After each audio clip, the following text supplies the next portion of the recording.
Joining us now is DePaul University Professor Jason Hill. Professor, thank you for coming on. Thank you. So tell us your view of why censorship from the left, but not exclusively from the left, but mostly, has increased. That doesn't seem like the sign of confidence. It seems like the sign of people who believe they're losing control.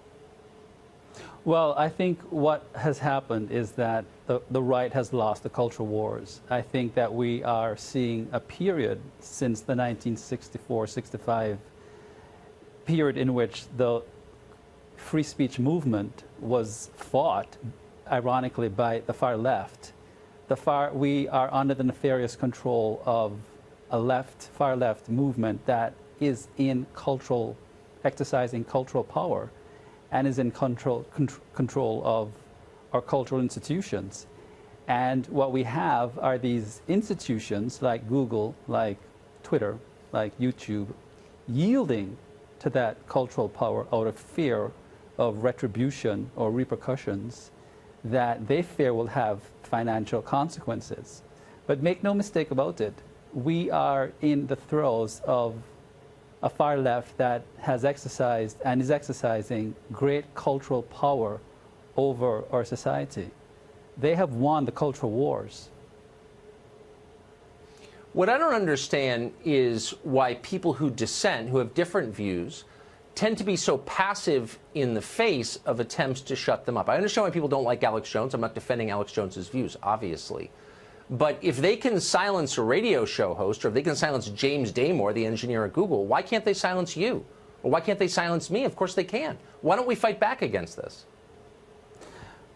We can't fight back because we don't have the moral courage to fight the opposition. We are apologists for our values and we're apologists for our principles. Yes.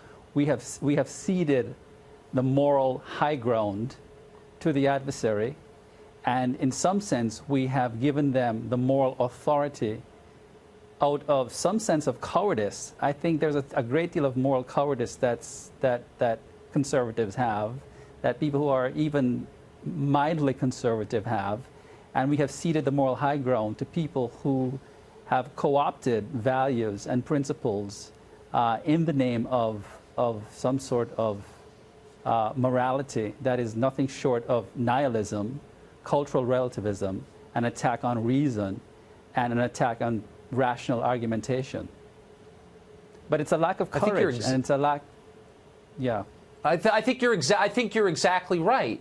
But if all people who dissented from the prevailing view of say, our tech billionaires who have so much control over our speech, paused and said, you know, I'm not actually going to go along with this. You don't have the moral high ground over me, and I am going to say what I think. I'm going to say it even louder if you try and silence me. I mean, you could actually make some headway fighting back against it, couldn't you? You could, but I think the point I'd like to reiterate is that we don't really realize the kind of cultural power that is being exercised and the kind of intimidation tactics that is exercised and wielded over people who have dissenting views.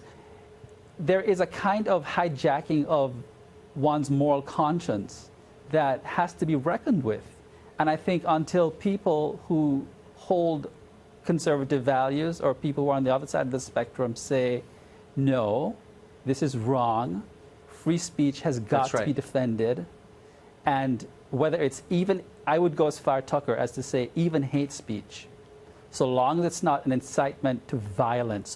I appreciate you, Professor, for reminding us of that. Thank you very much for that. Thank you.